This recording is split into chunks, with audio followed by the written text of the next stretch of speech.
¿sí? Entonces, ¿qué pasa? Como es un aislante, pasa de un lado a otro. Es como los que están en los postes de luz, de estos de vidrio, que en realidad no tienen una utilidad para transmitir, sino facilitan el que no se pierda la potencia. A pesar de que están en los postes de alta tensión, precisamente para eso sirven. Entonces, esto es como lo podemos ver en los postes de estas partes, así nada más para que lo miren. Y obviamente aquí, como hay una función que se llama la bomba de sodio y potasio, hace un intercambio iónico. Al entrar iones positivos y salir negativos, pues provoca de ellos se llama potencial de acción. De hecho, vamos a verlos más adelante, pero también vamos a verlo no muy en profundidad al principio, pero cuando veamos plasticidad neural, ahí sí lo vamos a ver un poco más a fondo. Cómo funciona y de qué manera se procesa esta parte de lo que son los arcos eléctricos y la bomba de sodio y potasio. ¿Okay? Bien, entonces esta imagen es más lo que es una neurona, en este caso una neurona piramidal. Aquí podemos ver las espinas dendríticas, que son los lugares donde se llegan a conectar los botones axónicos. O bien otros botones dendríticos para colocar lo que es la sinapsis. Ahora vamos a ver lo que es la sinapsis. Y estos son los organelos, principalmente los organelos que más existen dentro de la célula de la neurona como una célula. Los más comunes es aparato de Golgi y mitocondrias, ¿sí? Algunos retículo endoplasmático, lo que es en esta parte, pero en todos los axones, en todas las partes, hay una cantidad enorme de mitocondrias, porque necesita mucha energía para poder realizar sus funciones. Bien, esa es una fotografía para hacer señalar, bueno, más importante pues señalar más de una manera más figurativa lo que son las espinas dendríticas. ¿Cómo es que no solamente en las extensiones que generalmente pensábamos del soma o bien los botones axónicos se pueden hacer sinapsis, sino también a lo largo de cada una de las dendritas tenemos este tipo de botones. Esto nos ayuda a aumentar la mayor cantidad de conexiones y bien, si ustedes generalmente estamos acostumbrados a decirle que los niños tienen una capacidad muy grande de aprender, etc., porque tienen muchas conexiones de esas, pero no quiere decir que todas funcionen o funcionen adecuadamente. ¿Qué hacemos? Con el ejercicio una y otra vez hacemos y refinamos todavía nuestras acciones y algunas de estas se van a perder para después poder tener un entramado un poquito más de este tipo. Salud. Gracias. Aquí podemos ver que son varios axones y varias dendritas, todas estas interconectadas. Todo esto es con el fin de que nosotros tengamos esa función de poder transmitir y recibir información, manipularla, tener memoria, tener actividades físicas más refinadas, lo que es la motricidad fina, etcétera, etcétera. Bien, esta es una microfotografía de barrido de una neurona. Bueno, obviamente ya hay unas partes que están fragmentadas, pero podemos ver tanto el soma como en este caso el axón estaría por aquí. Siempre lo vamos a ver porque es el más grueso. A ese sí no vamos a fallar. Si hay uno o más gruesos es el axón. Los demás que son más delgados como estos, que están más finos, se tienden a romper, son las dendritas. ¿Ok? Sin embargo, no solamente tenemos a veces un axón. Por ejemplo, en este tipo de estructuras que son tipo de neurona, tenemos desde las piramidales, como las que estábamos viendo, las granulares que se encuentran en el hipocampo, las células de Purkinje que se encuentran en el cerebelo. Estas células de Purkinje tienen este tipo de entramado porque están en el cerebelo y estas se dedican a lo que es psicomotricidad o motricidad desde la gruesa hasta la fina. ¿Ok? Vamos a ver después más adelante lo que es la arquitectura del cerebelo para poder entender cómo se dividen en tres partes que les había mencionado: el arquicerebelo, paleocerebelo y neocerebelo. Entonces, pero también tenemos este tipo de neuronas que pueden ser monopolares, que tienen un solo axón, pseudomonopolar, que parece tener solamente un axón y dirigirse en un solo sentido, también tiene espinas dendríticas, bipolar, que pueda tener un axón y ellas estén en medio, o bien que tenga dos axones aparentemente, y tenemos estas en forma más estrelladas, que son la motoneurona o la célula macrina, que es lo que se encuentra en la retina. Esto es también para poder tener o lograr los enfoques. ¿Sí? Bien. Obviamente, aquí es donde vamos a ver un poquito más de lo que es despolarización. Bueno, me regreso.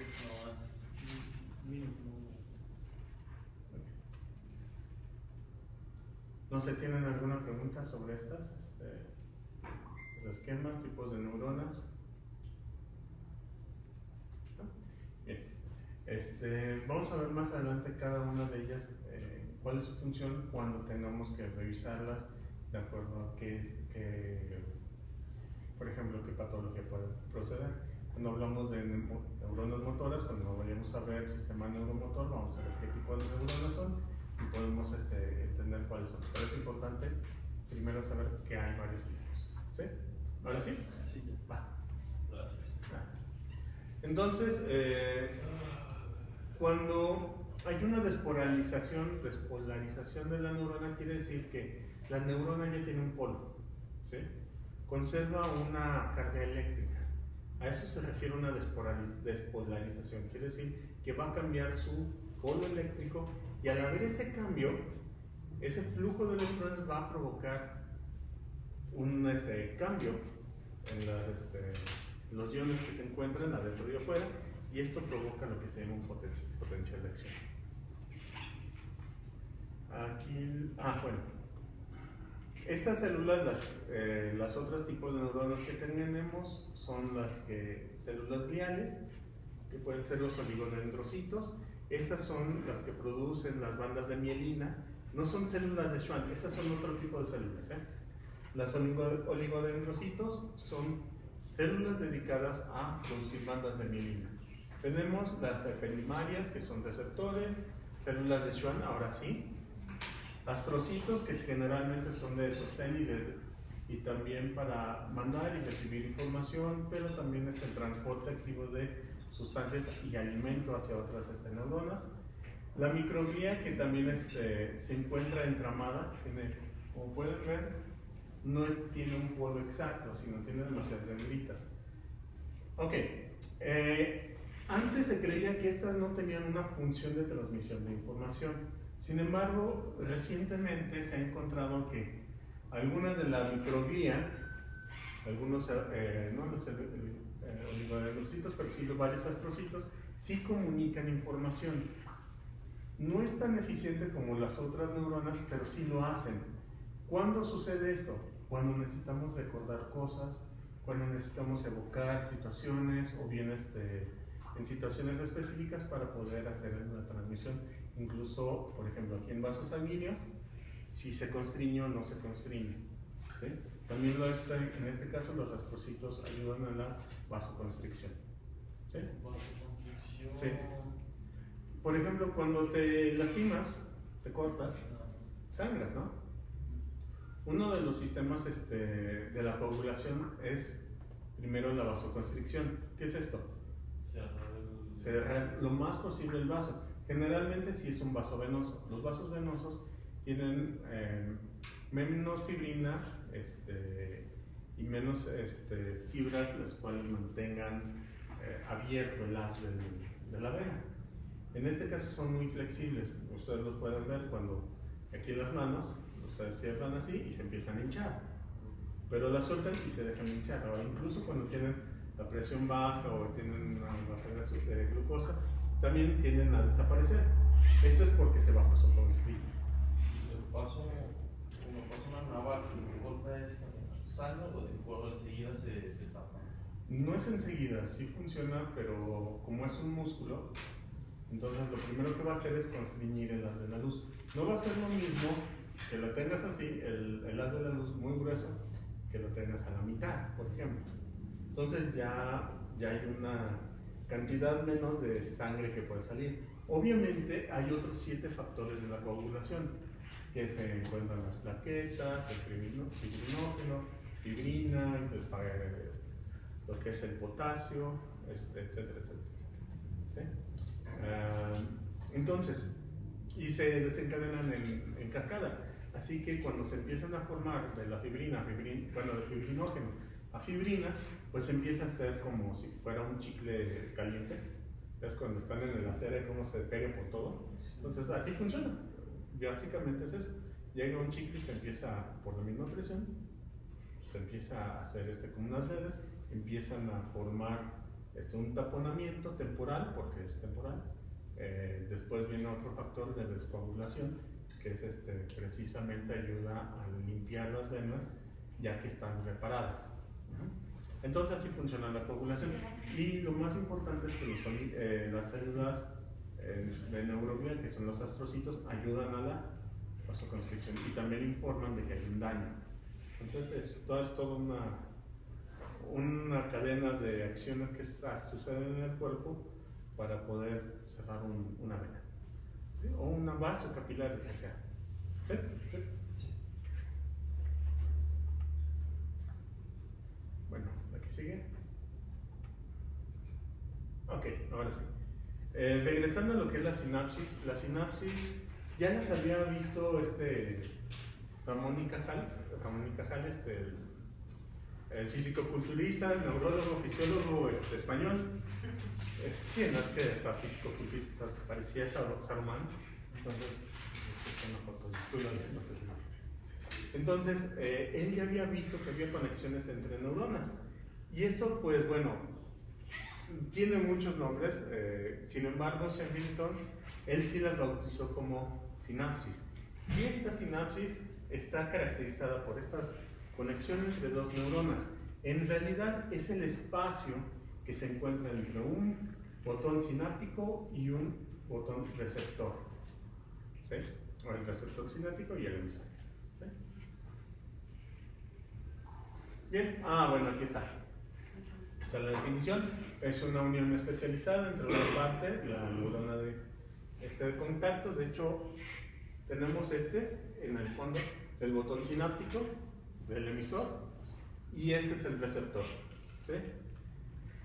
Sin embargo, bueno, esta se llama presináptica y esta postsináptica, ¿ok? Esta serie de proteínas que se encuentran aquí, ¿se acuerdan que hablamos de la membrana? Y que hay proteínas integrales. Pues estas son proteínas integrales especializadas para recibir solamente un tipo de neurotransmisor. Luego vamos a ver también de neurotransmisores. Bien. Hay dos tipos de sinapsis. Una de ellas es la sinapsis eléctrica. La sinapsis eléctrica no depende exactamente de un neurotransmisor fijo, sino que a través de ella va a pasar el gradiente de concentración de iones a través de este tipo de proteínas, que son proteínas tipo TAG. También tienen otro nombre, a ver si les puse, creo que sí. Bueno, creo que en el otro viene el nombre de las proteínas. Y estas permiten la entrada y salida, ¿sí? Aquí está. Estas es la conexina, son varias proteínas y forman un ramillete. Okay. Entonces, en presencia de ATP, de adenositrifosfato o incluso ADP, se empiezan a abrir, así como los recetones. Se abren y entra el flujo de iones. Y eso hace que continúe, obviamente por diferencia de concentraciones, permite el paso del potencial de acción. ¿Sí? Bueno. La proteína, ¿cómo se llama? El botón, dice receptor. ¿Absorbe la proteína o el transmisor? No, eso es un proceso de... es como un canal, se abre un canal. Entonces es un transporte pasivo. ¿Sí? O bien en presencia de ATP, pues puede ser un transporte activo, pero solamente de neurona a neurona. No hay un intercambio entre membranas. ¿Sí? Bueno, como un intercambio de iones a través de un neurotransmisor. No, aquí nada más pasa y cae. Por diferencia de concentración, aquí hay menos, aquí hay más, pues obviamente donde hay más va a pasar donde hay menos. Entonces, pasa y solamente es para equilibrar lo que tiene que ver en la otra, o la pasa a algún lado a la sangre para que vaya a alguna No, esos son dentro de las neuronas. Es un botón presináptico y postsináptico. No se absorbe, no es que necesite alguna célula que necesite pasar por la neurona o pasar la célula. No, tiene que ser unas 2, 3. Bueno, ¿algún ejemplo de transporte pasivo y de activo? Por ejemplo, se encuentra la pinocitosis, la célula. Sí, pero dentro de lo que está hablando de sinapsis y todo esto de cómo se va pasando la información. Pues es lo que es. Ajá, Es lo que es. Va a estar bien. A ver, la que sigue. ¿Otra? A ver si es. Bueno, no, sí, ahí está. Ahí está bien. Esta depende de un neurotransmisor. Estos no son células, esta es una pequeña parte de la célula. ¿Te acuerdas dónde estaban las espinas dendríticas? Bueno, regrésame hasta allá. Sí, regrésame hasta allá, ¿no? Por favor. De las espinas.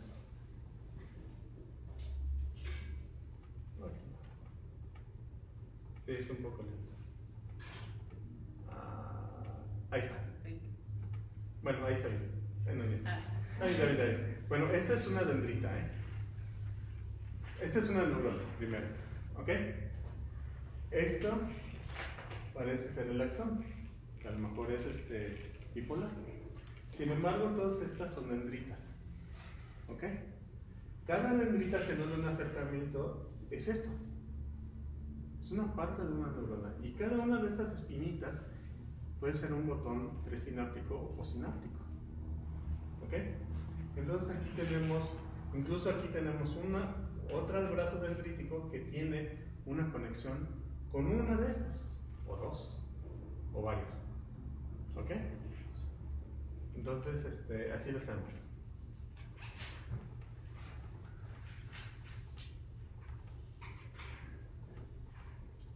Ok. Ahí está. Entonces, nos vamos a ubicar en esta parte. Esta es una espina dendrítica. Esta es otra proyección de la dendrita. Y estas van a estar conectadas a través de una serie de proteínas. Se llaman proteínas, ¿cómo se llaman? Botones tipo TAG. TAG. ¿Sí? Este tipo de proteínas son los cetones. O sea, imagínate, tal vez más chiquito, porque esta es la membrana.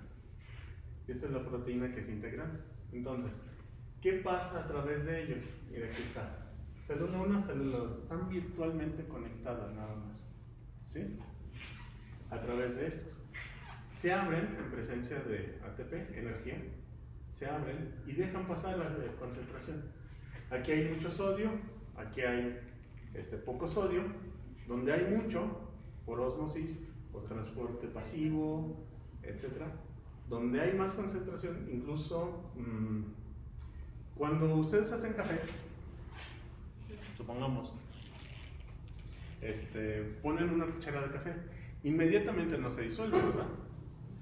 El café va pasando y trazando hasta llegar a una concentración estable, ¿no? Eso es lo que pasa aquí, es lo mismo. Pasa donde hay mucho café y aquí hay pura agua, entra café, sale agua. ¿Ok? Ese sería el transporte pasivo, como la pinocitosis en todo caso. La pinocitosis es un proceso que usan las células para consumir agua, tomar agua, por decirlo así. Perdón, a lo mejor no me entendí, maestro, pero en actitudes del ser humano, en actividades que se demuestra el transporte pasivo y el transporte activo. Actividades del ser humano, Un todos. pasivo fácil. Es que depende de la neurona. Ese es un proceso de la neurona. Y este solamente es para lo que es transmisión de tipo eléctrica. No todas las neuronas se transmiten de forma eléctrica. Hay eléctrica y hay química. En este caso, podría ser en un arco reflejo, por ejemplo. ¿Por qué es un activo ahí? ¿Por qué antes la ¿Sí? okay, Entonces, el arco reflejo, como es demasiado rápido, no necesita neurotransmisor. Porque no hay una señal que diga, estoy consciente de que hago esto. No, sino, fue aquí en la espina dorsal, donde se produjo, sucede. Y es tan rápido que, pues, Es como un latido del corazón, ¿no? Están mencionando todo. el latido del corazón es diferente. Sí. Porque, para empezar, es un miocito que solito se contrae. El miocito es la célula del corazón, del músculo cardíaco. Entonces, el miocito por sí mismo se contrae en presencia de sodio y potasio, solito. Y puede tener puede ponerse de acuerdo con otros miocitos cercanos en contraerse al mismo tiempo. Pero ahora dices, bueno, ¿qué pasa en el corazón? En el corazón tiene igual un tipo eléctrico que le va a estar haciendo la descarga de cuando sístole, diástole, ¿sí? Contracción, relajación, contracción, relajación. Y aún así son divididos entre 4, porque acuérdate que hay 4 cámaras en el corazón, ¿sí? Entonces, bueno, ese es otro cohete que a lo mejor sí lo vamos a ver más adelante, ¿ok? Entonces, este es el eléctrico, está a través de estos tipos de botones o canales de tipo, les digo, tipo GAR. La mayoría de estos botones son hechos de conexina y pues bueno, es para una respuesta rápida y que no necesitan otro tipo de información. Ahora sí. Después tenemos lo que es la sinapsis de tipo química. Este es más importante para la mayoría de las personas. ¿Por qué? Porque es un poquito más regulable. Aquí va a depender de un sustrato químico para poder mandar la información. Ahora, este sustrato químico es específico porque va a funcionar para cierto tipo de conductas o bien ciertos efectos. Entonces, si la eléctrica nada más es para comunicar, se comunica y ya, se acabó. No quiere decir nada, es información. Por ejemplo, los latidos, el arco reflejo, que nada más es acción, push, ¿no? ¿No son los pulmones igual? Bueno, no sé si es más... ¿Cómo en los pulmones? Sí, la conexión sináptica en la neurona de los pulmones.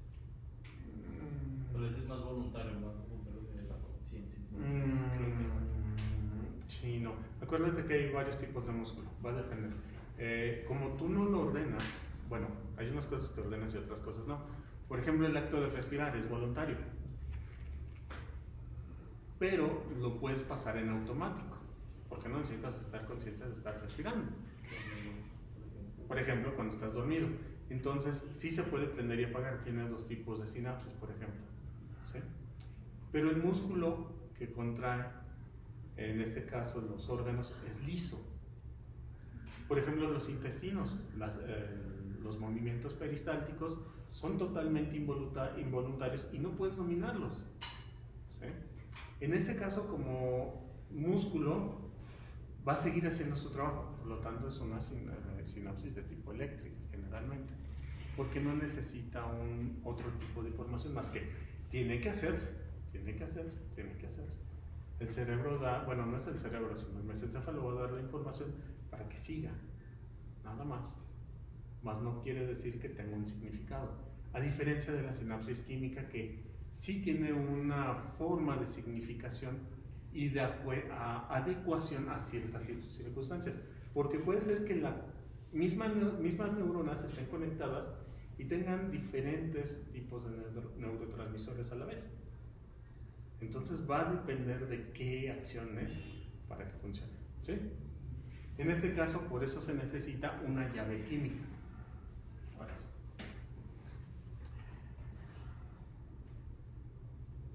Bien, ahí está. Es un poco de la definición. Bueno, en este caso la hendidura sináptica, que viene siendo el espacio entre las dos neuronas, más o menos de 20 a 50 nanómetros. ¿Cuánto es 20 a 50 nanómetros? Bueno, ustedes saben que es un metro. Ok. Saben que es un centímetro. Dividan un centímetro, obviamente, en 1000 y van a tener un micrómetro. Ese micrómetro divídanlo otra vez en 1000 y van a tener un nanómetro. Ese nanómetro entre mí. ¿Ah? Ese nanómetro entre mí. Ese se llaman picómetros. Y todavía hay otro, que son los Armstrong. Armstrong. Como Neil Armstrong. O sea, es una A con una esferita arriba. Y eso pues ya... Pues no, ya se miden apenas lo que son enlaces moleculares. Todavía no llegan al mundo cuántico. Entonces, todavía es más, hay más chiquitos todavía. Y sin llegar allá. Pues ya ese es el mundo de los bosones y los gluones y todo eso. No, sí existen. Pero casi. Entonces,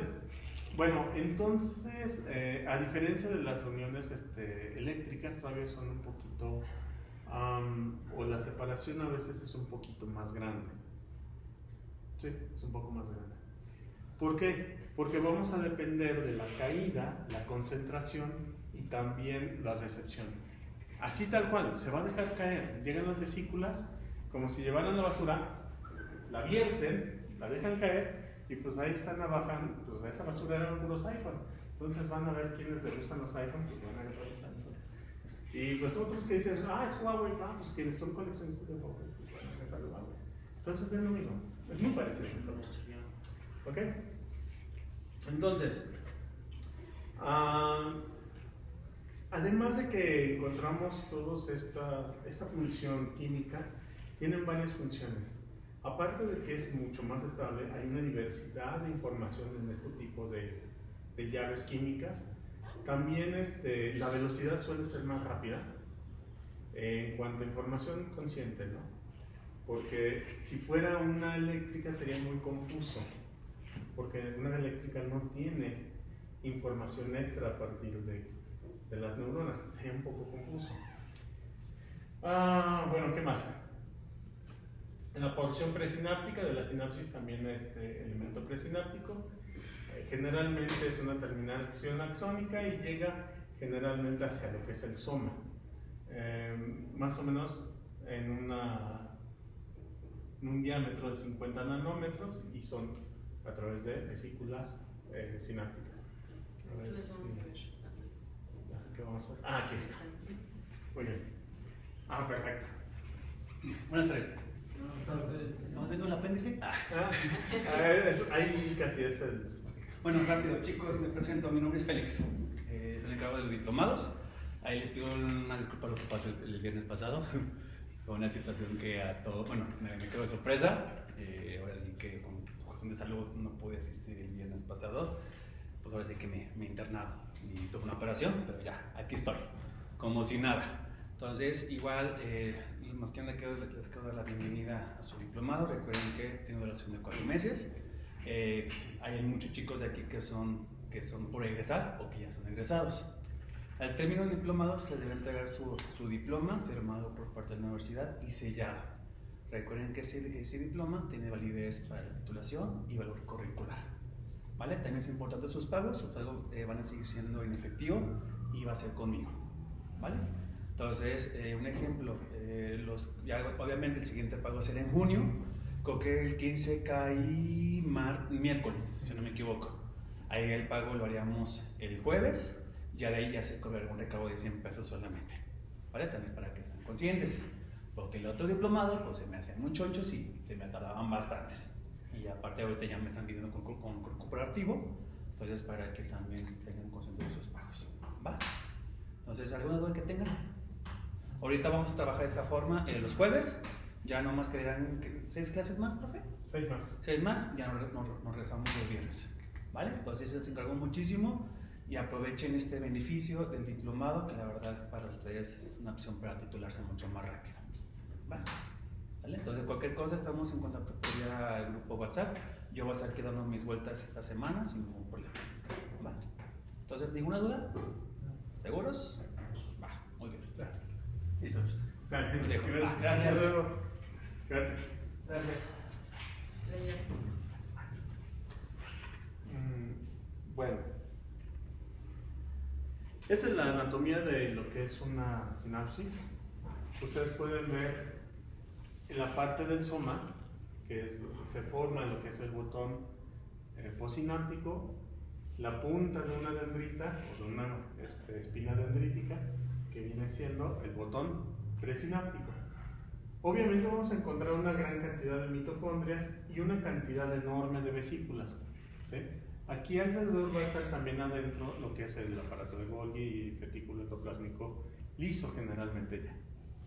Y esto es porque van a estar empaquetando una cantidad enorme de neurotransmisores o sustancias químicas, las cuales son claves para que lleguen a estos puntitos, que es donde se encuentran los receptores, y se les llama la parte de arriba se le llama zona activa, que es la que suelta las vesículas, que se encuentran los receptores. Y pues bueno, no sé si tienen alguna duda al momento. ¿No? ¿Todo bien? Bien. Bueno, ahora sí. ¿Cómo se comunica? Que es ahora sí la pregunta que vas allá. Tenemos un potencial de acción. ¿Fue la anterior? Es que se está moviendo. Sí. Tiene animación. Sí. El potencial de acción básicamente es esto. Es una sola onda de descarga eléctrica por concentración. Pasa de lo que es el soma en adelante hacia lo que es la punta del axón, y vamos a encontrar que en estos puntos de intercambio, lo que viene siendo ¿cómo se llama? El nódulo de Van Bien, hay un intercambio, entran iones positivos, salen iones negativos, y eso se le llama la bomba de sodio y potasio. Esto va a estar saltando así por las bandas de mielina. Hay neuronas que no tienen banda de mielina y sí son un poco más lentas, y esta va a ser en una función consecutiva, ¿sí? Generalmente esas son de tipo más eléctricos. ¿Ok? ¿Cómo se llama eso que entra y sale? Bomba de sodio y potasio. Ahorita la vamos a ver. ¿Sí? Entonces.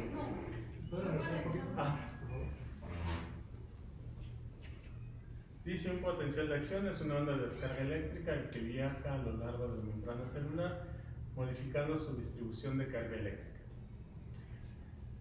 ¿Ustedes saben cómo se forman los frenos?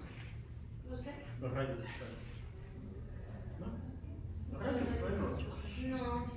¿No? Bien. Ustedes saben que hay varias capas en la atmósfera, ¿sí? Y hay una cantidad de viento, ¿sí? Obviamente estamos a víctimas aquí en Aguascalientes como 10 kilómetros del sol, porque hace muchísimo calor. Entonces, ¿qué pasa? Cuando calienta más el suelo, la humedad va subiendo, obviamente, ¿no? Entonces va a subir. Y hay una capa más fría en el estrato superior, y esa capa va a bajar, ¿sí? Y después se va a calentar y va a subir, ¿sí? Ese paso de fricción hace que las moléculas del agua empiecen a generar electricidad, a pesar que es agua, y otros elementos. Al estar uno sube y el otro baja, se van frotando, haciendo estática. Por eso es que después de un tiempo, se cayó el rayo. Como tocar un metal. ¿Cómo qué? Como tocar un metal. Pues diría yo más como cuando tienes carga estática y tocas la perilla. Es más parecido a eso. Tú generas una carga eléctrica, tú eres positivo y la perilla es negativa. Entonces en ese intercambio es tan violento que se forma un arco eléctrico. Justamente lo mismo sucede aquí. Exactamente lo mismo. Imagínate que hay un volcán. ¿Sí? Entonces, ¿qué pasa? Lo que está arriba pues tiene que bajar. Y hay fricción entre átomos, y provoca un arco eléctrico. Básicamente es eso.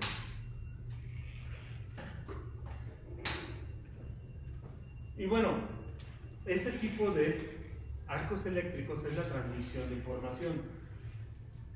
Por eso es que nosotros somos, de hecho el cerebro es capaz de encender una bombilla de 60 watts. Si lo conectáramos al cerebro con varias terminales, podemos juntar hasta 60 watts por hora. Así que pues es bastante, ¿no? Ahora que nos leen, pues ahora sí. ¿Ustedes han visto la parte de Matrix? ¿Cómo es que los seres humanos los usaban como pilas? Pues ese es el fundamento de por qué se usan como pilas.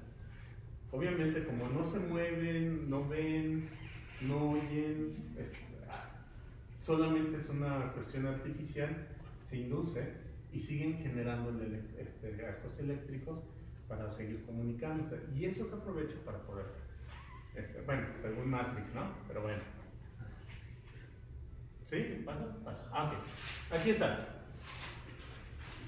El acto de este tipo de arco eléctrico, al detectarlo, se llama algo que se llama potencial de acción. Como tal, nosotros tenemos una capacidad mínima, ¿sí? Para que podamos ser excitados. Eso se le llama umbral, ¿sí? Es una línea basal. Generalmente nosotros, o nuestras células andan por aquí. Aquí lo podemos ver de una manera real. Bueno, esta es esquemática. Y vamos a ver que hay estímulos. ¿Estos estímulos cuáles son? Pues llega una neurotransmisor, se vierte, pero no es lo suficiente, ¿sí? No es lo suficiente para que haga un arco eléctrico. Sin embargo, sigue habiendo, se estimula y pueden ser acumulativos. ¿Qué tanto? Hasta que lleguen la capacidad de superar al umbral. Aquí estamos hablando de más o menos 50 milivolts. ¿Ok? El milivolt o los volts es una cantidad de carga eléctrica. ¿Ok? Entonces, cuando pasamos los 55 milivolts, pasa algo extraordinario, que ya desencadena en toda la neurona y hace hace como si una cascada, y lleva hasta 40 milivolts, de menos 55 a 40, un pico de estimulación máxima. Quiere decir que se va a excitar la célula y va a empezar a brotar por todos lados una cadena de volcanes de iones, uno seguido tras otro. ¿Sí? Ustedes han movido las cuerdas así y ven que se hacen ondas. Pero a veces, si lo haces así, no corre, nada más está aquí enfrente, ¿verdad? Sí. Y si lo haces cada vez más fuerte, va llegando más lejos. Si lo haces lo suficientemente fuerte, ya no necesitas hacerlo otra vez, pero va a correr hasta acá, ¿cierto? Es lo mismo. Sucede exactamente igual, ¿sí? Entonces, llega, se excita, transmite todo lo que es ese potencial de acción o esa energía, y después, ¿qué pasa?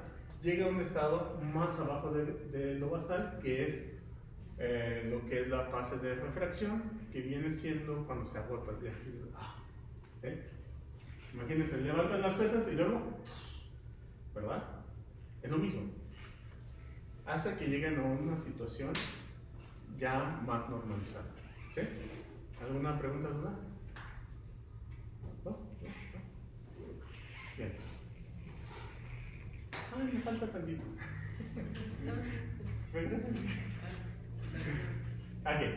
Aquí en este caso, esta es la forma más esquemática. También sucede en lo que es en el corazón. Pues, al fin y al cabo es el mismo sistema eléctrico. Cuando nosotros nos conectan a un monitor de frecuencia cardíaca, vamos a estar viendo estos. ¿Sí? Que hacen pip, pip, pip, pip. ¿Ok? Es lo mismo. Estamos midiendo este tipo de potenciales de acción que sigue activándose, por ejemplo, el corazón. Ahora sí.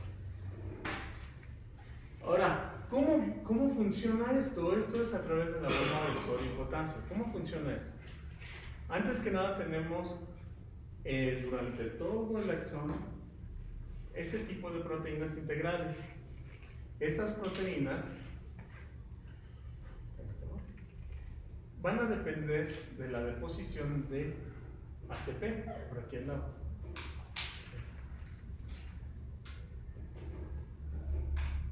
Estos iones de sodio se ubican en los receptores, llega el ATP, deja un fósforo, se modifica, lo libera, se mete el sodio, perdón, el potasio y se mete dentro de la célula. Imagínense que son muchos. Se fijan, es como entra, uno entra y otro sale, uno entra y otro sale, uno entra y otro sale. Es lo mismo que va funcionando.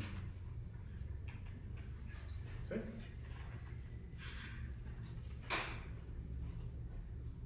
¿Sí está súper claro o alguna duda? ¿Todo bien?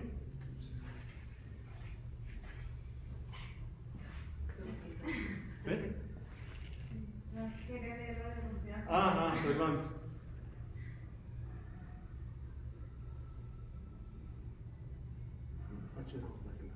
Sí. Para conseguirlo, híjole. Porque no había ni malas. Bueno, más bonitas. Profe, ¿qué era el ATP? ATP se llama adenosín trifosfato o trifosfato de adenina. Es una molécula, se le llama moléculas de alto poder. Incluso si lo buscas en Wikipedia o cualquiera te va a decir moléculas de alto poder. ¿Qué quiere decir? Que por cada fósforo liberado obtiene la energía suficiente de una caloría. ¿Sí? ¿Qué es una caloría? ¿Sí te acuerdas? Ok, una caloría es la cantidad suficiente para elevar 1 grado centígrado 1 mililitro de agua. Eso es muchísimo. Entonces, cada ATP tiene la fuerza para elevar 3 grados, ¿no? Pero no solamente eso, sino también de modificar, en este caso, las proteínas en presencia de fosfato, que solamente ese fosfato lo trae en el ATP, ¿eh? No hay fosfato así que tú digas libre y se activa solito, no, tiene que ser depositado.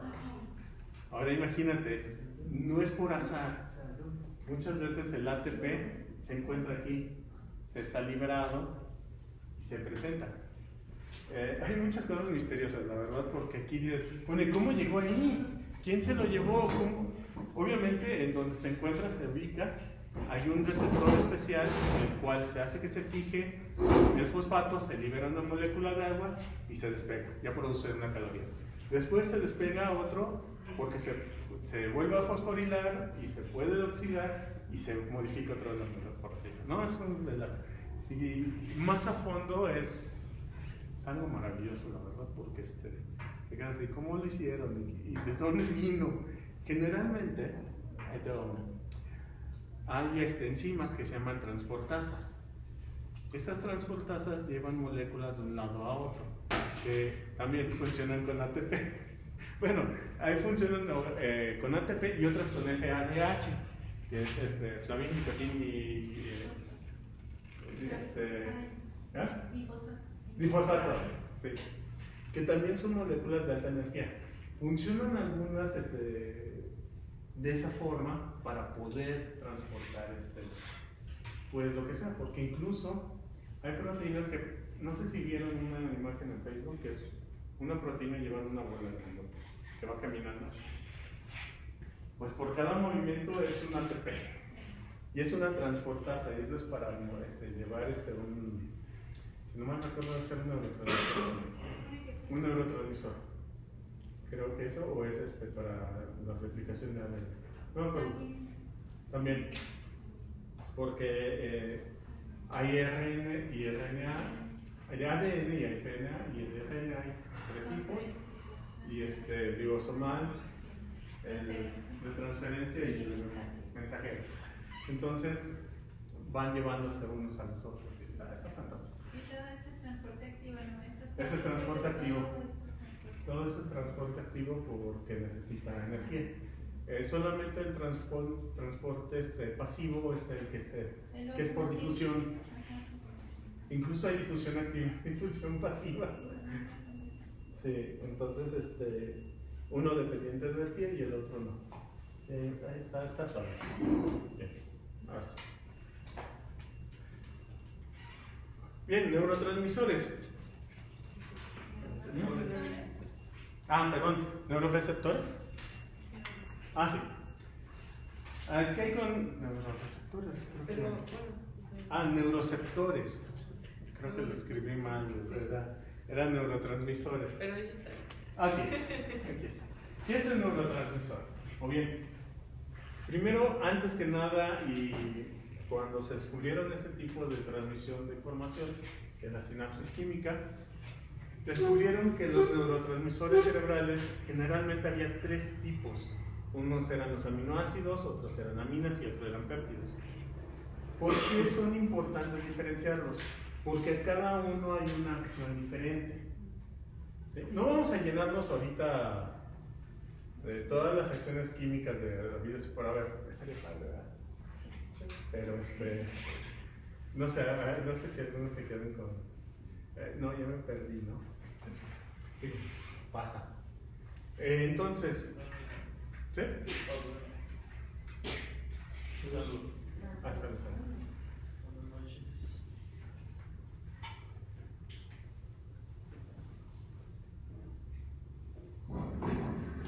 ¿Listos? Mi interrumpió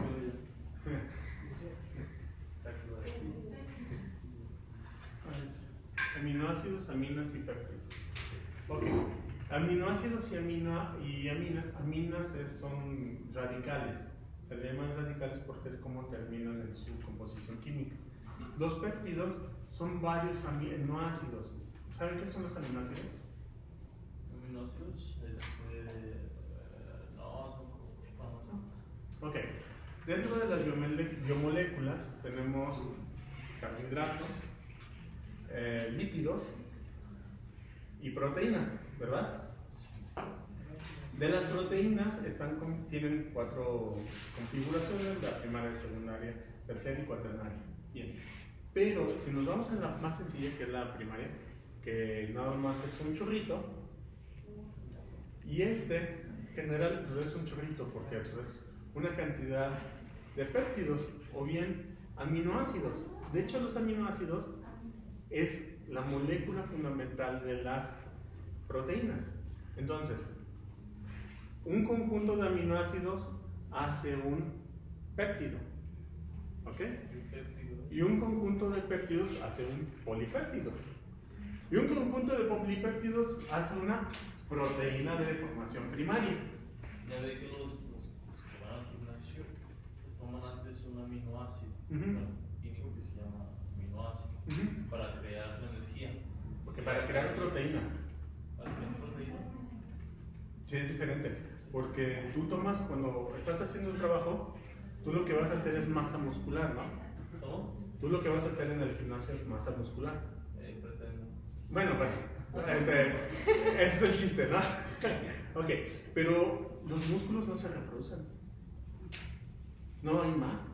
Tienes una cantidad determinada de fibras musculares o de células musculares que forman fibras. Ok. Entonces, como no puedes hacer más, ¿qué puedes hacer? Atrofiarlas. Las vas a atrofiar, las vas a deformar. ¿Cómo? Pues entre más proteínas, formación TIL, o bueno, es TIH, actina y miosina, porque entre más actina y miosina tengas, es más fuerza la que tienes. Haz de cuenta que cada uno es una palanquita. Entonces, si tuviera otros 10 dedos, pues serían más fuertes. Y otros, y así, pues obvio, eso se le llama atrofia, porque es diferente a su forma original. Entonces, al estar levantando tus pesas, vas a hacer más fuerza. Necesitas material para hacer esas, actina y miosina son proteínas. Entonces, ¿qué vas a hacer? Fabricarlas. ¿Cómo las vas a fabricar? ¿Qué necesitas? Aminoácidos. Entonces, cuando consumes aminoácidos, no es para que te dé más energía, porque los polvitos esos de aminoácidos no solamente tienen lípidos, tienen carbohidratos y tienen aminoácidos generalmente esenciales, como la adenina, guanina, etcétera. Bueno, etcétera. Entonces, tú vas a empezar a hacer ejercicio. Tus células dicen, no, es que yo ya no aguanto, que es cuando te cansas. Bueno, y con buena respiración aeróbica, te cansas, ¿ok? Descansas y tus músculos se empiezan a formar otra vez. Por eso es que al día siguiente puedes levantar una vez más. Y volviste a cansar. Y al día siguiente dices, no, ¿sabes qué? Ahora el doble. Pues ya puedes levantar más y más y más. Y entre más repeticiones hagas, más fuertes son las proteínas que se están uniendo. Más bandas estás haciendo. Obviamente, bueno, aparte de que varias se van destrozando porque las estás dañando a la hora de sobreesforzarlo. Pero eso mismo hace que consuman más y más aminoácidos. Por eso la dieta de todos los fisicoculturistas es proteína. Pollo, huevo, res. Pero lo más magro, casi sin grasa. ¿Por qué? Porque la grasa no la pueden metabolizar. Esa se va a perder de cero y esa es desgraciadamente pues en acá, ¿no? Las radiales te dan para hacer pilotos de Fórmula 1. Entonces, eso es lo que pasa. Los aminoácidos te van a hacer para que formes polipéptidos, los polipéptidos, proteínas. Y una cosa curiosa, las proteínas en su conformación secundaria empiezan a entrelazarse. ¿Cómo? Supongamos que esta es una proteína de conformación 1, o sea, lineal. Un polipéptido demasiado largo, estamos hablando de 150 aminoácidos. ¿Y luego qué haces? Pues bueno, se dobla y hacen esto. Son en dobles hélices. Después le van a seguir, le van a seguir, le van a seguir. Y luego, si te fijas, esta se tuerce, ¿no? De hecho, es el ejemplo mejor que pueda haber para una formación terciaria. Solitas se van torciendo. Y esto se llama, ¿cómo se llama? Es igual que en el ADN, que es se condensa de la misma forma, nada más que llevan proteínas que se llaman histonas. Bueno, en el caso de la proteína así solita, ya es formación terciaria, así, y si se juntan otras dos o tres, ya es formación cuaternaria, que es, por ejemplo, la globulina, lo que tenemos o la globina que tenemos en la sangre. En el caso del material genético se llama supercompactación, si no me acuerdo. Y bueno, ese es otro cohete que no lo vamos a ver. A lo mejor algún día. Ok, bueno. Entonces tenemos 10 importantes neurotransmisores. Y vamos a empezar con ni más ni menos que la acetilcolina. Acetilcolina es súper importante lo que es el sistema nervioso periférico. ¿Por qué? Aquí dice, se los voy a leer. Son receptores, son muscáricos en forma de proteínas con carbohidratos. Son excitatorios, papel de vigilia y la conciencia de consolidación de la memoria, pero a sistema nervioso periférico. Y también no a sistema nervioso a nivel hipotalámico, ¿ok? Nada más a lo que es esta parte motriz. En su fase inhibitoria son autorreceptores, heterorreceptores y... ¡Mande! Sonríe poco.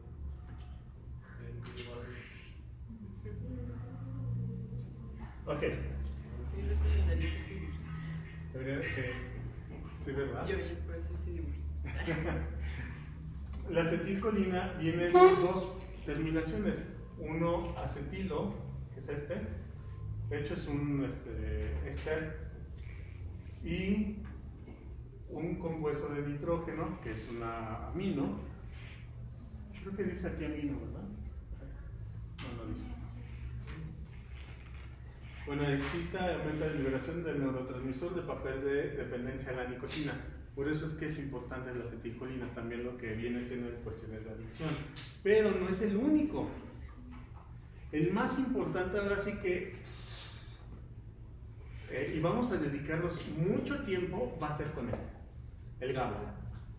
Incluso está muy relacionado con la presencia, ausencia, manifestación de todas las demencias. Principalmente Alzheimer, Parkinson, demencia senil. La ausencia de la acetilcolina. ¿Dónde dice? Aquí. Bueno, sí. Es principalmente inhibitoria, canal iónico, dependiendo del ligando, lugar de acción Es hipnótico en cuanto a sedantes, alcohol analgésico general. Inhibitoria, modula la excitabilidad de motoneurona. Por eso es muy importante. También está relacionado con otros elementos de la memoria, bueno, aquí ya lo dice, inhibición y también el olvido. Por eso es que es importante el GABA. Tiene más o menos 10 años aquí en Querétaro que se encontraron hallazgos muy importantes en este neurotransmisor, en el GABA, porque fueron los primeros en decir que incluso la ausencia de GABA o la presencia de GABA dependía de la presencia o no de la descarga. Sí. Entonces está muy interesante esto. Además de que cuando hay mucha GABA se produce otro tipo de compuesto el cual deteriora mucho las conexiones sinápticas. Está interesante.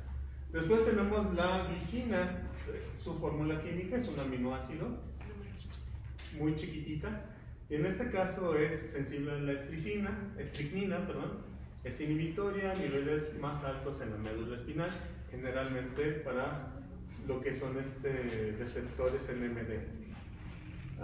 Es excitatoria, coagonista. Después vamos a ver lo que es los antagonismos y también las competencias, porque algunos neurotransmisores son competidores de otros. ¿Qué quiere decir? Por ejemplo, el GABA con la acetilcolina, que es excitadora, llega el GABA y la bloquea. No hay acción. ¿Se acuerdan cuando ustedes van a la cocina y dicen, ¿a qué diablos viene? Échenle la culpa a la GABA. No está la GABA. ¿Ya? Porque no está la GABA. Exacto. Y precisamente por eso inhibe la acetilcolina en ese sentido y se olvidan absolutamente de lo que estaban haciendo. El cannabis tiene un efecto sobre los que lo consumen todos Sí, los es días. antagonista. Entonces provoca que la GABA, la aminoácido GABA, no esté por ciertos lapsos. Digamos que por ejemplo el alcaloide de la cannabis es tanto inhibitoria como excitatoria. Inhibe ciertos conexiones de lo que son de la realidad, generalmente lo que es en el mesencéfalo, y ya hay una acción excitatoria en el lóbulo prefrontal, y es cuando tienes los alucines. ¿Sí? Entonces por eso es que es competitiva, compite contra otros neurotransmisores y tienen un efecto u otro. ¿Sí?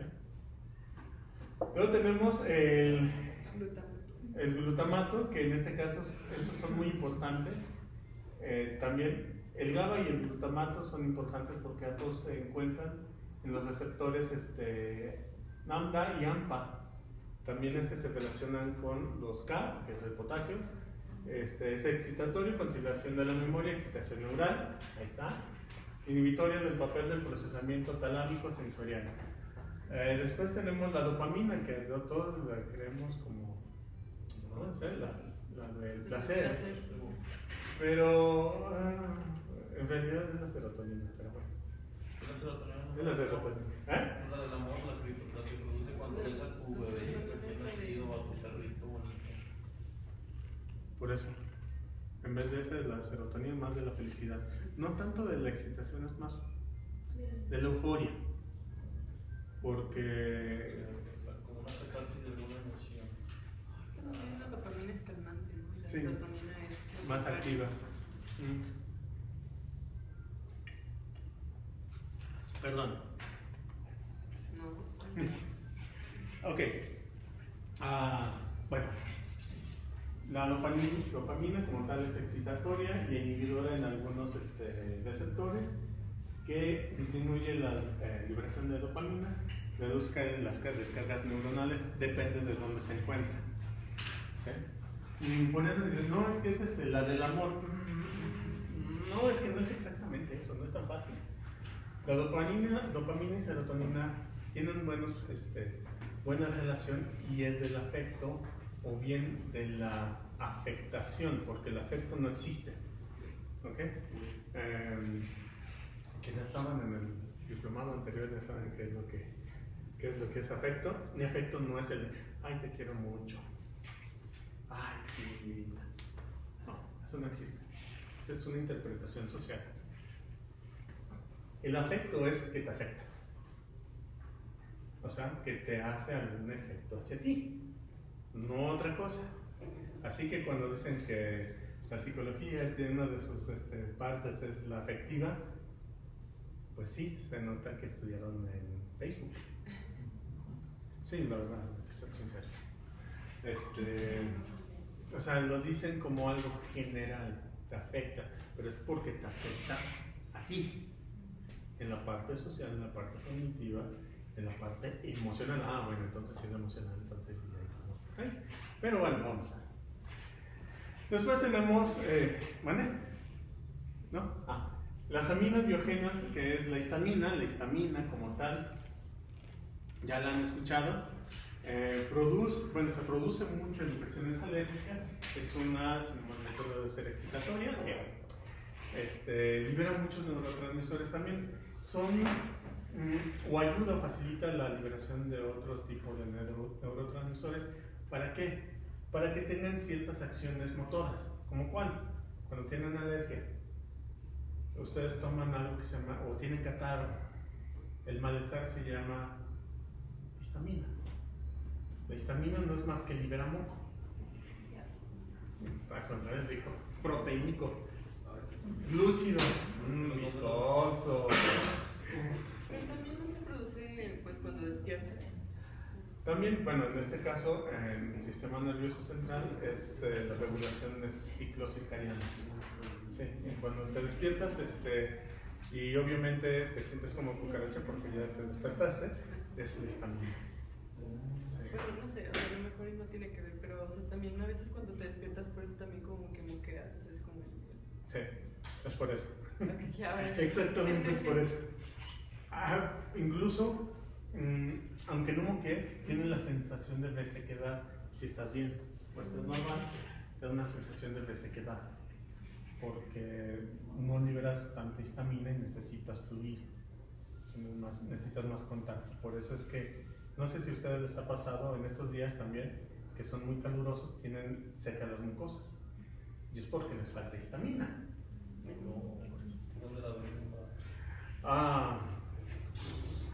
Si te cuentan. No, es cierto. Las alergias son muy bonitas. Luego tenemos la noradrenalina, que esa es una de las neuronas que son muy activas. Son vasodilatadoras, preparan y también ayudan a la parte de la formación del estrés. ¿Cómo se llama la hormona del estrés? No es cierto.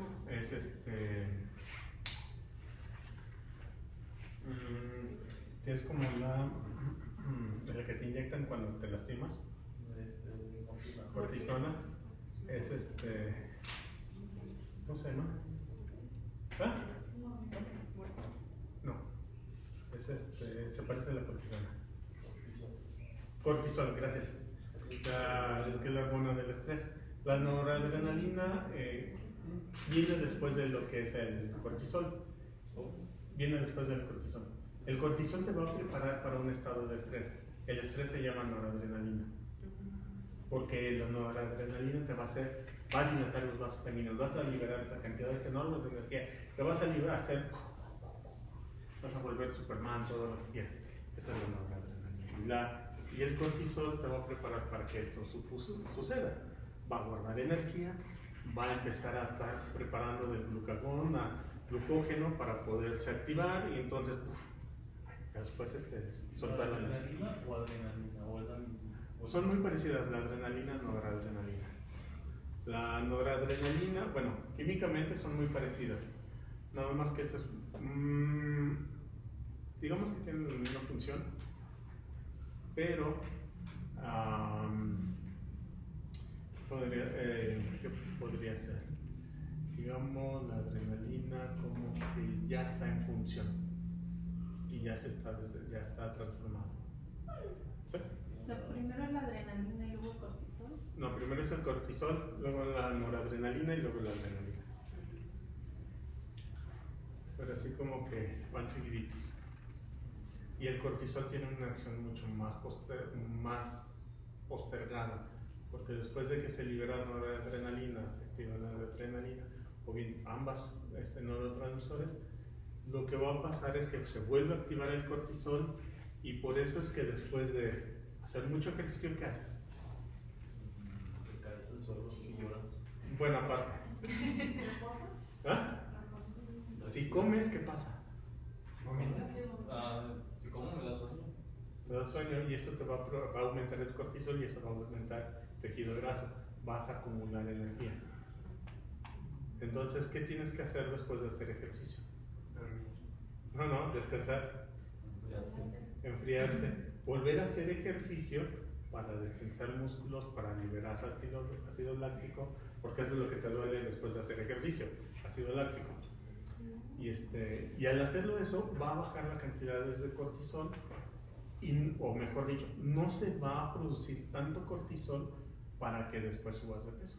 Por eso es que luego muchos fisicoculturistas suben de peso y no suben de masa. Se estresan. Se estresan más, aumenta más cortisol.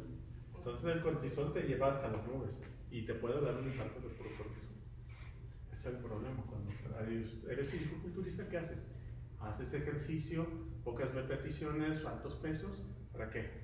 Nada más es volumen. No vas a hacer fuerza, nada más volumen. No te vas a cansar. Y el chiste es, después relajarte. Poco peso, hacer peso. Para hacer fuerza es poco peso, muchas repeticiones. Para hacer volumen es mucho peso, pocas repeticiones. Para evitar hacer tanto cortisol. Descansar, hidratarte, porque para el colmo el cortisol lo que hace es meter el agua adentro de los adipocitos. Entonces, ¿qué pasa? Sudas más, no bajas de peso, no aumentas tanto volumen muscular y pues te frustras. Y empiezas a empezar a comer probióticos o proactivos como aminoácidos, proteínas, esteroides, anabólicos, etcétera, etcétera. Y pues eso afortunadamente los va a hacer más gorditos cuando lo dejen de hacer. Ahí sí. Truenan. O sea que el estrés engorda. Sí, claro. No dormir engorda. No comer engorda. No beber agua engorda. Vivir engorda. El estrés engorda muchísimo. Aumenta las cantidades de cortisol. Enorme. ¿Qué no me ven? Por ejemplo, en mi gimnasio me acuerdo que hay una chava que después de, por ejemplo, hacer un puente o para tiembla demasiado. O por ejemplo, llaman, no sé, 12 repeticiones. Y tiembla Muchísimo, ajá. Es porque llega un efecto de los músculos, se llama tetanización. Quiere decir que el músculo está tan agotado que se estriñe, se contrae y muy repetidamente así lo hace el músculo. Entonces, ¿qué pasa? Pues esta chica está tetanizando. ¿Qué necesita? Le puede provocar un calambre, por cierto. ¿No la ha dado? No. Qué bueno. Entonces, ¿qué necesita? Hidratarse con un suero oral, un electrolit. No usar Gatorade, por cierto, no usen Gatorade. Pero ¿es en el momento o de que antes de cuando termine, hacer otro, pero bajito. Descansa más y hace lo mismo. Descansa más. Y después, cuando termine, que tome electrolitos. Porque cuando se tetanizan el músculo, hace esto. Y se cierra. Sí, no pasa. Entonces, a veces, no sé si cuando se hacen ejercicio, se quedan trabados. Y se quedan, ay, no puedo mover, y nada más se tumban de un lado. ¿Sí, No, no ¿Se me pasa? acuerdo de periodo, pero Todavía no. Todavía no. Sí, no, pero cuando te aguantas mucho, tus músculos ya están como tensos y ya ni te puedes ni estirar ni contraer. Es Y como, te quedas ahí tal. es como cuando haces pierna y vas bajando las escaleras así. Ya no te puedes mover mucho. Bueno, ahí ya estás hipertetanizado y además de que hay demasiado ácido láctico porque no respiraste bien. Hay un sobreesfuerzo en los músculos, además de que en las rodillas no hay músculos, es puro tendón y ligamento. Así que estás sobrecargando tendones y los traes inflamados. Tus tendones no responden y ¿qué hacen tus piernas? Sí. Como los cruzados están. Ajá. No tienen la función de la flexión. Y sientes que te vas a romper. Nada más te hacen y te caes. Sí. Entonces. Caminas con las manos. Y no. Además de electrolitos, también es bueno tomar sal de uvas. Como son ¿cómo se llaman? Son electrolitos, sodio y potasio. El electrolit trae sodio, potasio, calcio, magnesio en cantidades suficientes. El sal de uvas te ayuda cuando te lo pones debajo de la lengua, es rapidísimo. Y eso es para, por ejemplo, que estás acalambrado, es muy bueno también. Pero, por ejemplo, eso que me pasa con ella, se lo debe de tomar nada más cuando. No, eso siempre, cuando hago ejercicios ya hay que tomar. O sea, que quite el agua y que tome. Sí, porque el agua no solamente te está deshidratando, y estás orinando puros electrolitos. No tienes forma de cómo reponer todo eso. Estás sudando todo. Estás sudando, estás sacando agua. Tomas agua y lo único que hace es que el agua que tienes adentro va a diluir lo que tienes aquí. Entonces a la hora que vas diluyendo, vas al baño, pues se agotaban todos los electrolitos, entonces ahí sí, ya no tienes todo. ¿Qué haces? Pues toma algo. Toma un electrolito para nivelar. No, ¿cómo que una chévere?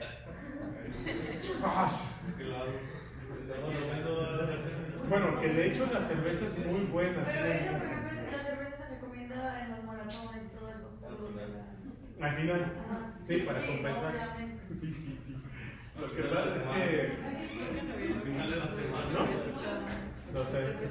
La cerveza es buenísima. Es que tiene una cantidad de proteínas, aminoácidos, azúcares.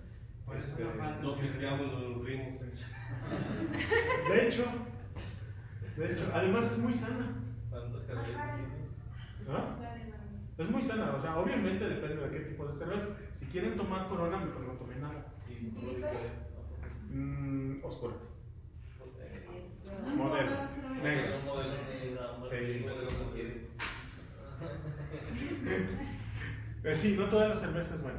La Lager tiene varios electrolitos, pero ya está muy diluida.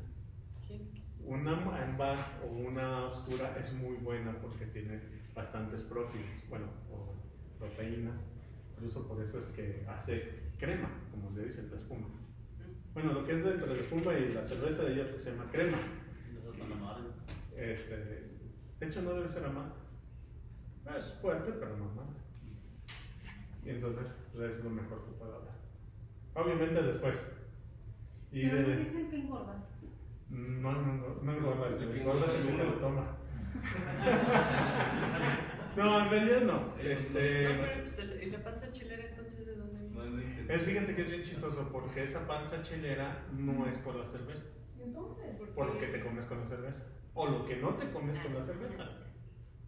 Es que todo el alcohol, todas aquellas bebidas fermentadas, tienes que acompañarlas con algo, pero no excederte. Como frutos secos y así. Por ejemplo, o nueces que son saladas. O sea, si te tomas con unos chetos y acá con unos doritos.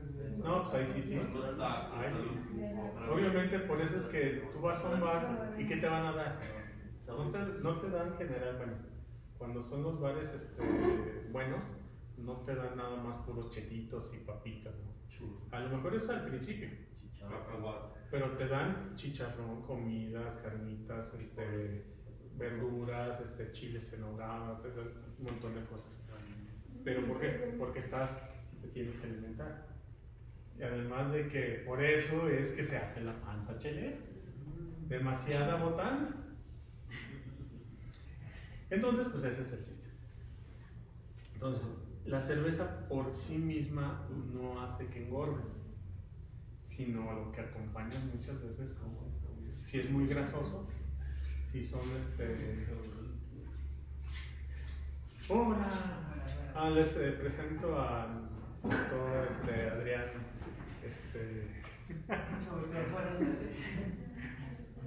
Ya, aquí nos va a estar acompañando. A ver si se puede un rato, ¿eh? Que se presenta. A ver si un rato nos vas a acompañar varios días. Sí, voy a intentarlo. Eso espero, gracias. Entonces, esto es lo que pasa con la checa. ¿Sí? Entonces, ¿qué otro tenemos? Tenemos la serotonina, ya lo habíamos más o menos comentado. Tenemos algunos péptidos opioides, que en este caso, aquí pueden notar que hay varios nitrógenos, por eso es que es un polipéptido. ¿Sí? Y en este caso, la mayoría de todos los opioides son analgésicos, liberan el dolor. Por cierto, cuando ustedes sufren cualquier lesión, cualquier destrucción celular, hay una liberación de una sustancia, se llama sustancia P. ¿Sí? No son tan creativos los bioquímicos, porque viene P de pain, de dolor. Entonces esta sustancia de dolor se va y transmite por vía sanguínea y pues eso sientes, dolor. Y eso es lo que se libera por cuando haces ejercicio, sientes dolor. Pero pues bueno, hay diferentes tipos de dolor, ¿no? Porque es el ardor, el cortante. Pero es dolor. Es dolor igual. Obviamente vas a diferenciarlo según qué tejido se está cortando. Por eso es que es importante distinguir qué tipo de neuronas se está activando en ese sentido. Son neuronas cutáneas, pues sabes que hay una cortadura. Si es a nivel muscular es mucho más profundo porque se supone que no es normal que te cortes el músculo. O a nivel óseo, por ejemplo, pues en la Segunda Guerra Mundial, no es cierto, en la Primera, y en la Guerra Civil Norteamericana, vendían los serruchos, muy buena calidad, si vieras. De cortar un hueso en menos de 3 segundos, 7 segundos, estaba bueno. Y obviamente no había anestesia. Estaba rico, Y si te iba bien, si es que había, porque también se beben un poco. Entonces, pues por eso es que también se descubren lo que es la marihuana, el peyote, etcétera, principalmente en áreas del sur de Estados Unidos. Y obviamente les encantó cuando entraron los chinos y ese es otro relajo. La guerra del opio, porque ya eran adictos muchos a la morfina. Entonces la morfina empezó a encarecerse. ¿Y qué hicieron? Porque pues, obviamente la amapola es muy común. Aquí en México había muchas, no tantas. Y gracias a eso se utilizaba para producir, ¿cómo se llama? La de la amapola, opio. Entonces, ahí sale. Bueno, y entonces aquí hay las taquicinas también, que son para receptores, excitadores, en el proceso del dolor, regulación autonómica, generalmente lo que son regular niveles de homeostasis. ¿Saben qué es la homeostasis? Ok, pero ¿qué es la homeostasis en el cuerpo? ¿O qué es la tarea que debe de hacer? Puede ser como la absorción de y reparación de los vasos sanguíneos rotos, que es como y luego ya lo va curando. Bueno, eso sería reparación. La homeostasis en realidad es el mantener vivo. No importa qué, te vas a mantener vivo. Todas las células, como una de sus funciones del ser vivo, es la homeostasis. Y es mantener viva la célula. No importa qué, tienes que mantenerla viva. Nosotros tenemos muchísimos mecanismos homeostáticos, desde el sudor para refrigerarnos, desde la alimentación para poder construir todavía nuestras células, de la reproducción para dejar herencia a otro tipo, no es la económica, sino porque nuestro material genético nos dice, esta chica es muy guapa, vamos a hacer cositas con ella y vamos a tener una progenie de acuerdo a mi código genético que dice que está muy chida.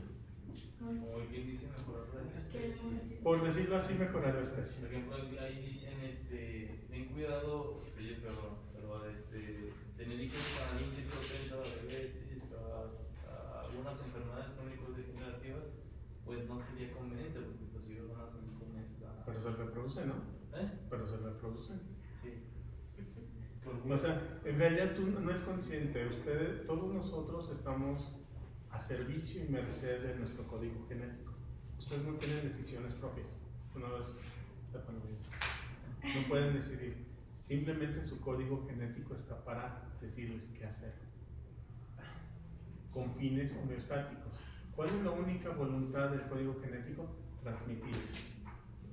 Obviamente, como buen teléfono descompuesto, ahí es donde todo se echa a perder, ¿sí? Que es cuando nosotros decidimos. Pero en realidad nuestro código genético nos está diciendo con quién reproducirnos, qué comer, qué no comer, qué tomar, dónde no tomar, ¿sí? Ese es el código genético. El código nos ordena todo. No hay algo que no se meta a su cuchara por ahí. ¿De qué manera o hasta dónde? Ese de todos ellos. Ellos son las órdenes de nuestro código genético. Si se activan, qué bueno. Si no se activan, hay inhibidores. Entonces dicen, es que está bien cuero, me gusta, pero es un parásito para la sociedad, es un bebedor, es un mujeriego, pero tiene muy buena genética. Pero entonces, si el código genético nos dice qué hacer, qué comer, qué accionar en las etapas que tenemos, como ser un niño, ¿Es lo que quiere el código genético? se va desarrollando, se va desenvolviendo con El código genético. ¿Qué va pasando? ¿Suicidas? El código genético. Bueno, es el teléfono descompuesto. Se supone que incluso cuando te suicidas o quieres hacer un intento, te quieres cortar. ¿Cómo te cortas? Así. Obviamente no te va a servir de mucho. El chile es así. Ese es el chile. ¿Cómo dices?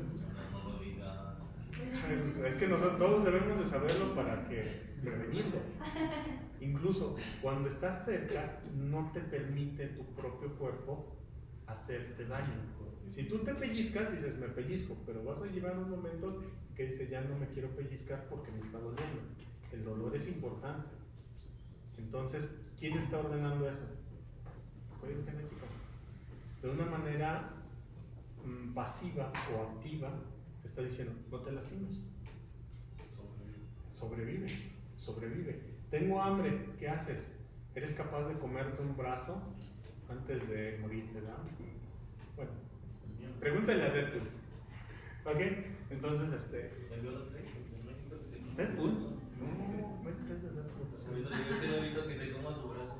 Ah, no, en una historieta. Ah, De hecho, él se corta la pierna para dársela de comer al ángel. Ángel, de las alas de los X-Men. Ah, ¿no me gusta? Sí, se la rebana. Toma, papito. Dice, al fin y al cabo me va a salir otra. No, está bien loco ese cuate, pero bueno.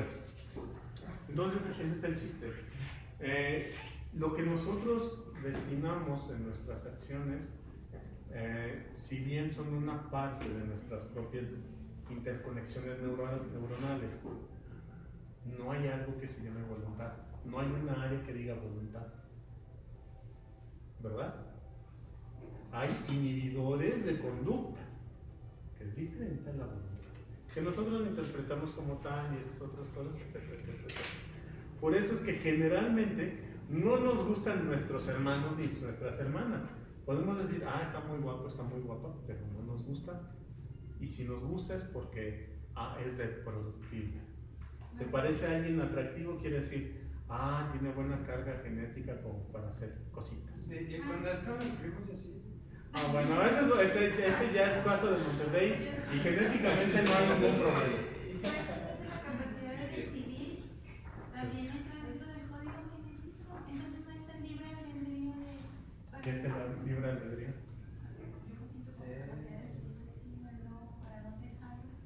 ¿Conveniencia de quién? Por eso es que se me hace increíble que el código genético esté manejando todas esas situaciones. Entonces, ¿dónde quedó? La interpretación del código genético. Es que tú eres tu interpretación. Nosotros tenemos dos fases, una que se llama genotípica y otra fenotípica. Nuestro fenotipo es lo que mostramos. Nuestro genotipo es todos nuestros procesos. Dentro de nuestros procesos nos indica que dentro de la homeostasis somos seres sociales, porque sin sociedad no nos podemos reproducir. ¿Qué procuramos dentro de la sociedad? El bienestar entre otros. Nuestra propia genética nos está ordenando, cuida de otros para que te cuiden a ti. La homeostasis y el código genético están así. De hecho, la homeostasis como proceso del código genético. Sácatelas, ¿verdad? Sí, no, es cada vez que lo vengo pensando, vengo masticando y más te vas a decir. Ay, Dios. Pero es divertido, o sea, lo chido es cómo se manifiesta y cómo examinas la vida. O bien, dentro de este sentido te quedas. Entonces lo que creo, lo que pienso. ¡Qué pasión!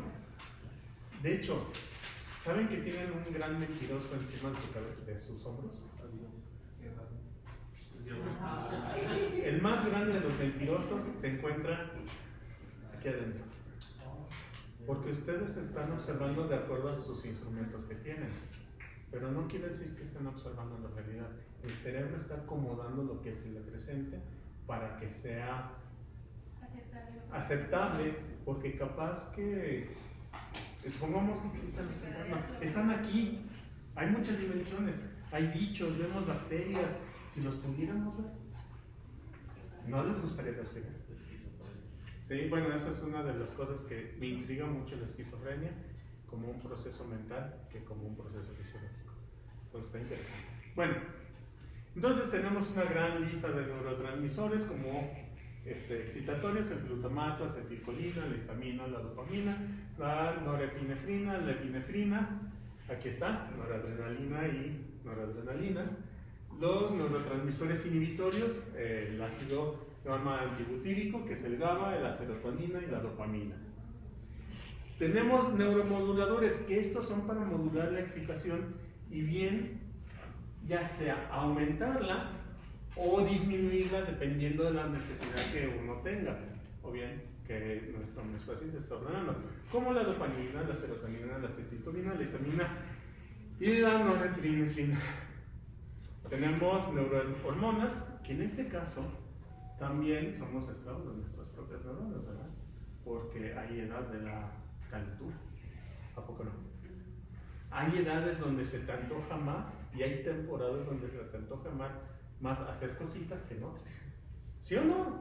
Sí. Por ejemplo, en temporada de calor, hay un estudio muy viejo que se hizo se hizo aquí en México, de hecho, más o menos en 1960. Y era entre hombres y mujeres. Bueno, se medía a hombres y mujeres qué zonas se tocaban más. Bueno, otras personas, no ellos. ¿Ok? Y en temperaturas más cálidas era más común el toqueteo en genitales, en áreas excitatorias, que en zonas más frías. En zonas más frías no se procura tanta la reproducción que como en áreas más cálidas. Por eso es que será que Latinoamérica tiene muchos niños, por eso será que en China se reproducían como se debe a la carga genética, ¿no? Porque si hay calor, hacen la reproducción, el hijo, el descendiente nacerá en tiempos ya no de tanto frío otra vez. De hecho, la temporada casi no es tan importante, sino la temperatura en sí. ¿Por qué? Cuando hay calor, una zona climática cálida, quiere decir que la tierra es fértil. A diferencia de una tierra más austera que es la fría. Obviamente nos saltamos los desiertos, porque es extremo. Entonces, donde hay más capacidad de alimentación, hay más reproducción. Como Escandinavia, que era muy frío y tenía muy poquita gente. Y a la fecha están cada vez más para abajo. La fertilidad está bajando. En países también europeos, ¿no? Incluso en los países europeos antes de la peste negra era entre más hijos mejor. ¿Por qué? Es que porque había una población muy grande y se procuraban grandes cantidades de hijos, porque nosotros heredamos el pensamiento español de tener familias grandes, ¿verdad? ¿Por qué será? Resulta que entre más hijos, más fuerza de trabajo tienes, más trabajadores tienes que van a ser gratis, y no les tienes que pagar más que darles de comer. Entonces por eso tenían más hijos. Esa es homeostasis social. Ok, entonces, bueno, todas estas neuronas monas pues están provocando a comportarnos de cierto. Bien, dentro de las escalas de los aminoácidos tenemos, ya nada más esta es una clasificación de aminoácidos, aminas y péptidos. Ustedes pueden sacar incluso hasta sus propias conclusiones cuáles son las funciones de cada uno de ellos. En este caso, de los péptidos tenemos la sustancia P, la somatostina, la hormona liberadora de tirotropina, polipéptido intestinal vasoactivo, que es generalmente el que nos ayuda a hacer la digestión, ¿okay? Y los movimientos peristálticos. ¿Okay? ¿Alguna pregunta duda del momento? ¿No? Bueno, son las 7. Nos tomamos un descanso media hora. ¿Media hora?